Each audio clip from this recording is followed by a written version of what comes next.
Iranian President Raisi ends his two-day official visit to Venezuela as first stop of his Latin American tour, which includes Nicaragua and Cuba. Mexico's ruling Morena party moves forward to designate its presidential candidate. Russian President Vladimir Putin described as catastrophic the military losses of the Ukrainian armed forces.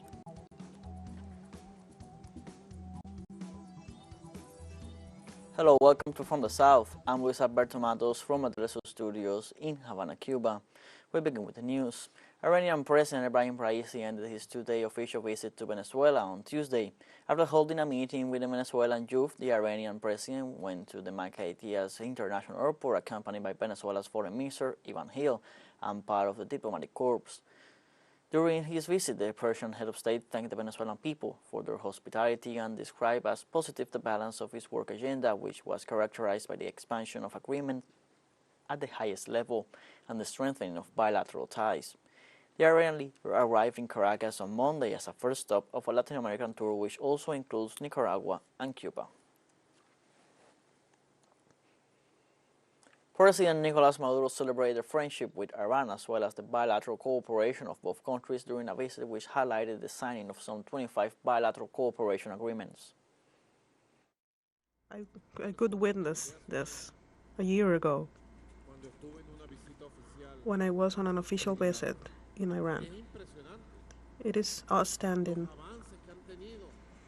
All the breakthrough they had in science and technology, in health, and in education and industry. In all aspects, in food production, in every aspect of the economic life, social and cultural life in Iran. Today we can say that Iran is one of the upcoming powers in the new world, and especially in knowledge, in science, technology, and innovation.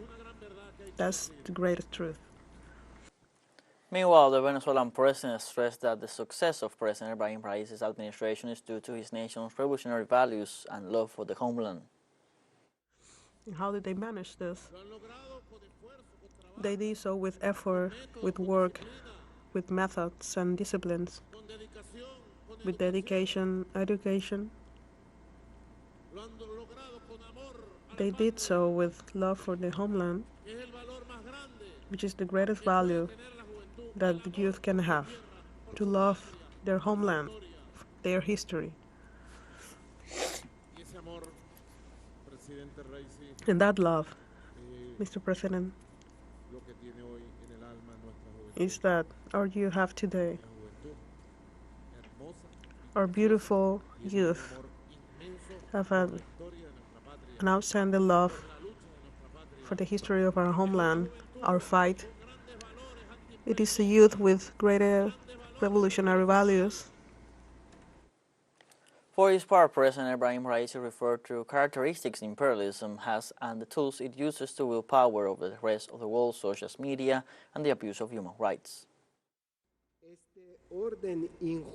This unjust world order have a few characteristics, and اولین ابزار نظام غیرعادلانه بین‌المللی آن است که مجهز است به رسانه و امپراتوری خبری و رسانه‌ای. And the first tool of the imperialism system and the unjust world order is the media. دومین ویژگی او آن است که از ابزار حقوق بشر علیه ملت‌ها استفاده می‌کند. The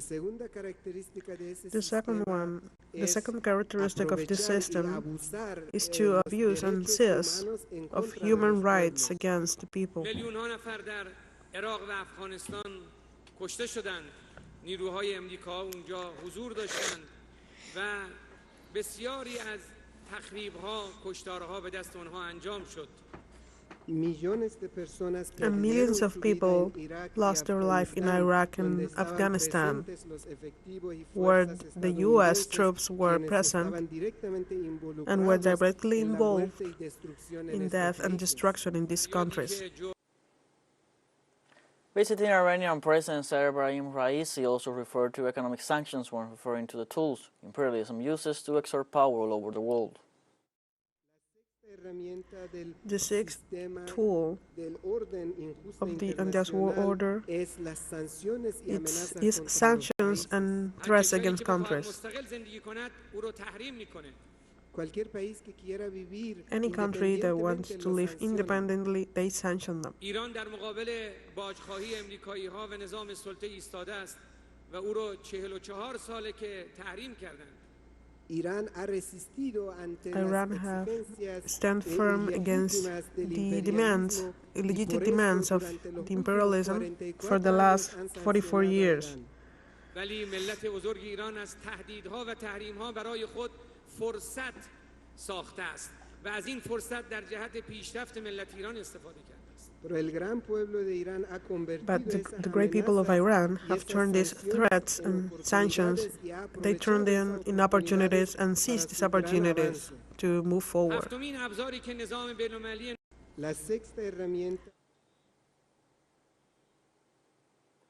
Nicaragua's foreign minister Denis Moncada and ministers of the Nicaraguan government received on Tuesday at Managua's international airport the President of the Islamic Republic of Iran, Ebrahim Raisi, and the delegation that accompanies him during his Latin American tour.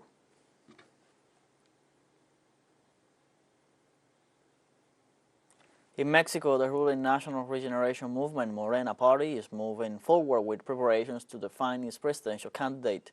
So far, the Secretary of Foreign Affairs, Marcelo Ebrard, and the head of the Mexico City government, Claudia Sheinbaum, have resigned from their posts in order to run for office, while the head of the Interior, Adán Augusto López, is expected to resign in the next few days.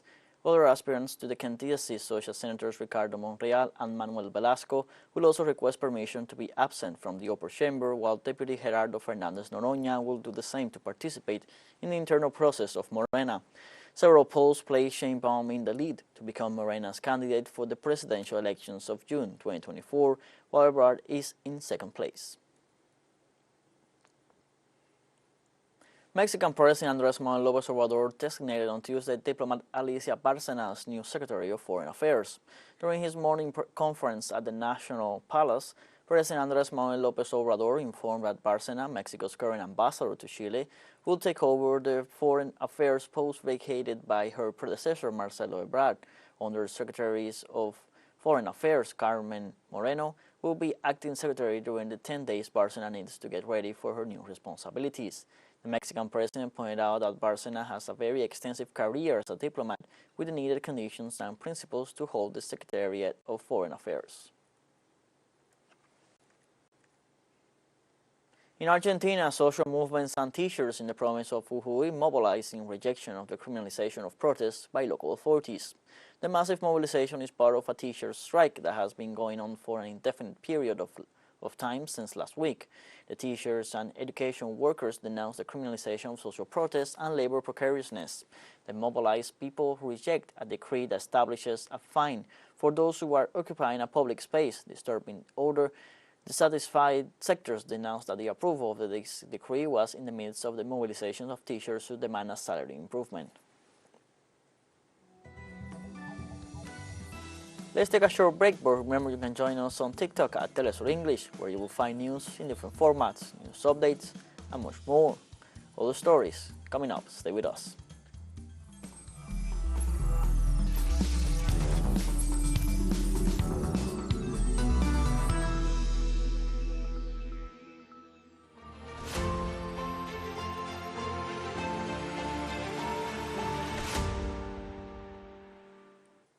Welcome back from the South. Russian President Vladimir Putin described as catastrophic the military losses of the Ukrainian armed forces during a meeting with war correspondents. The president noted that Kiev forces have not succeeded in any part of the counteroffensive and have suffered heavy losses. Putin pointed out that the percentage of fatalities during the hostilities is between 25 and 35%, while the Ukrainians have a 50% death toll. He also added that if Western countries stop sending arms to Ukraine, the conflict will end immediately because the Ukrainian military complex does not manufacture anything and will soon cease to exist.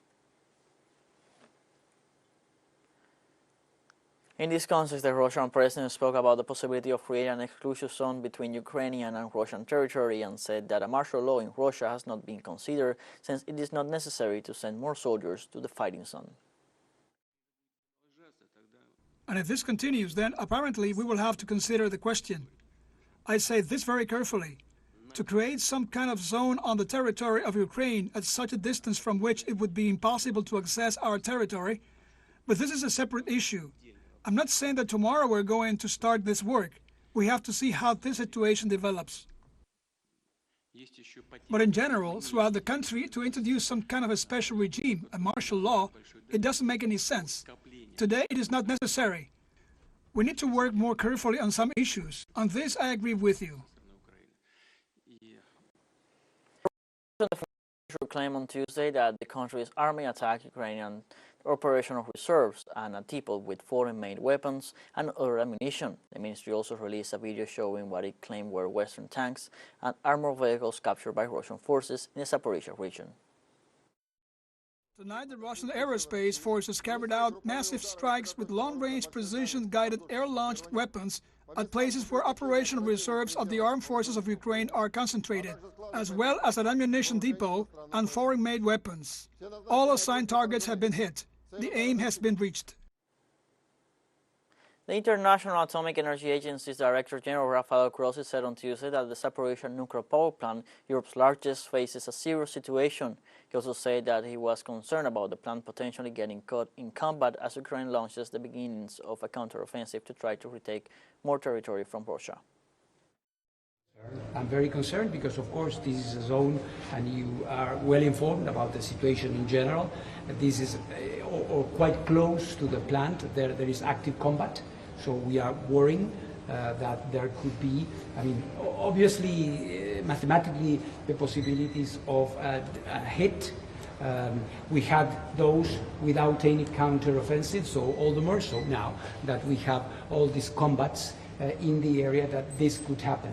I will be there for myself for a few hours, but then I am leaving my team. There will be a rotation. Some of our experts there are returning to Vienna, and we are replacing them with a fresh group of experts. We are enlarging the team, so we are trying to make our presence as visible, as impactful as possible to avoid a nuclear accident. Thank you very much. Rafael Grossi was speaking after last week's destruction of the Kakhovka Dam, which is located south of the nuclear facility. Of course, with the destruction of the dam, the levels of the river and of the reservoir are falling down quite steadily, and there is a limit after which we could not be able to pump water to this reservoir and the channels, which means that we would be left with the water we have inside. Indeed, as I have said already from Vienna, this would not necessarily be a cause for immediate danger, but it is a serious situation because you are limited to the water you have there. If there was a break in the gates that contain this water or anything like this, you would really lose all your cooling capacity from this water. teleSUR English continues to grow. You can now tune in from 33 different African countries through StarSat, dial 461 and enjoy our Latin American alternative broadcast. One final short break and we'll be right back. Don't go away.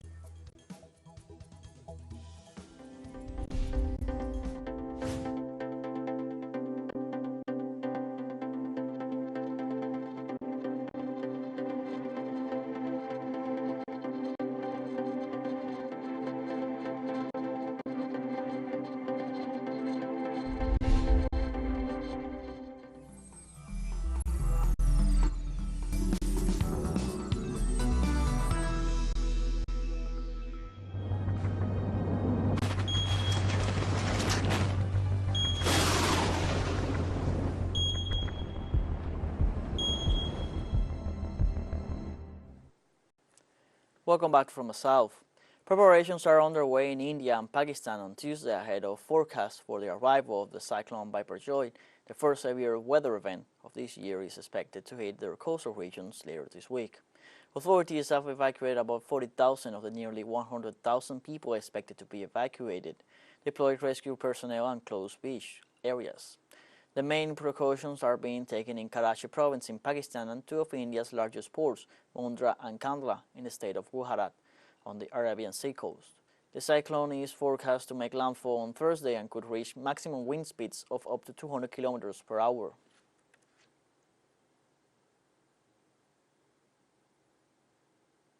Meanwhile, heat waves have swept across India, affecting agricultural production and forcing several states to close schools.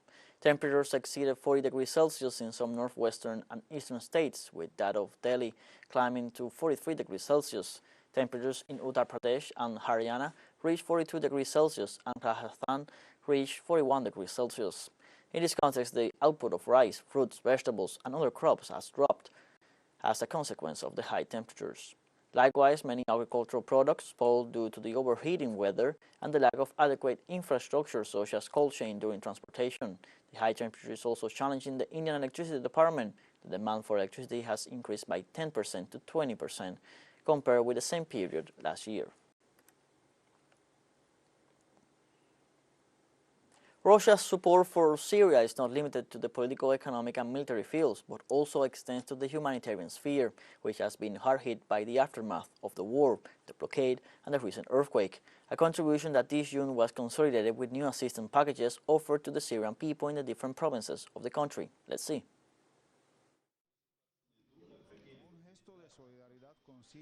In a gesture of solidarity with Syria, a Russian delegation of 80 people from all specialties offered aid material and gifts to the Psychological Therapy Center for Children and several elderly homes in the city of Damascus. The new assistance package includes blankets, pillows, sanitary materials, 150 stationery packages, and food for children, among others.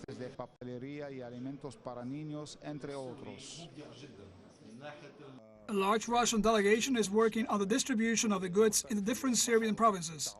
As we know that there are many needs in Syria, especially after the earthquake that destroyed several provinces, and the gifts and aid provided, whether for school, hospitals or institutions, will have a positive impact on the lives of the citizens and will have a beautiful effect on the psyche of the children.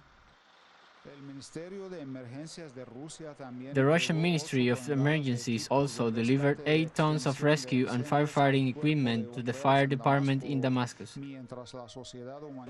while the Russian Humanitarian Society distributed 150 food baskets and delivered 4 generators to 2 schools and 2 medical centers in the town of Yalda, east of the capital. We are very grateful for the delivery of this batch of firefighting equipment, which is part of several batches of assistance that the Russian leadership promised to deliver successively to the fire departments in Damascus and in other provinces of the country, on the basis of their interest in helping us to fulfill our duty to save the lives and property of citizens in the current difficult situation. This assistance is a demonstration of the joint cooperation between the two brotherly peoples, the Russian and the Syrian peoples, as well as a demonstration of the bilateral relationship and joint efforts between the President of the Syrian Arab Republic, Dr. Bashar al-Assad, and his counterpart, President Vladimir Putin. The Russian side, in addition to signing several joint cooperation agreements with the Latakia Governorate in the medical, economic, tourism and cultural fields, donated medicines and medical equipment to the health departments in Damascus and Latakia, and delivered electricity generators to the provinces of Tartus and Hama, in order to supply electricity to some vital facilities.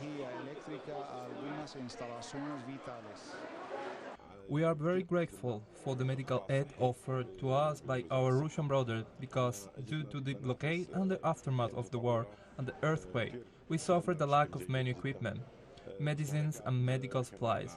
And this help is especially important in these difficult circumstances, as it helped us to fulfill our duty to serve the citizens of the country. The distribution of these new batches of Russian donation is part of the annual high-level Syrian-Russian meeting for the return of displaced Syrians. This work reflects the great affection of the Russian people for the brothers in Syria, and their genuine interest in ensuring the right conditions for the return of Syrian citizens to their home areas liberated from terrorism. Hisham Wan News, teleSUR, Damascus, Syria. We have come to the end of this news briefing. You can find these and many other stories on our website, telesurenglish.net. Also join us on social media, Facebook, Twitter, Instagram, Telegram, and TikTok. For telesur English, I'm Luis Alberto Matos. Thank you for watching.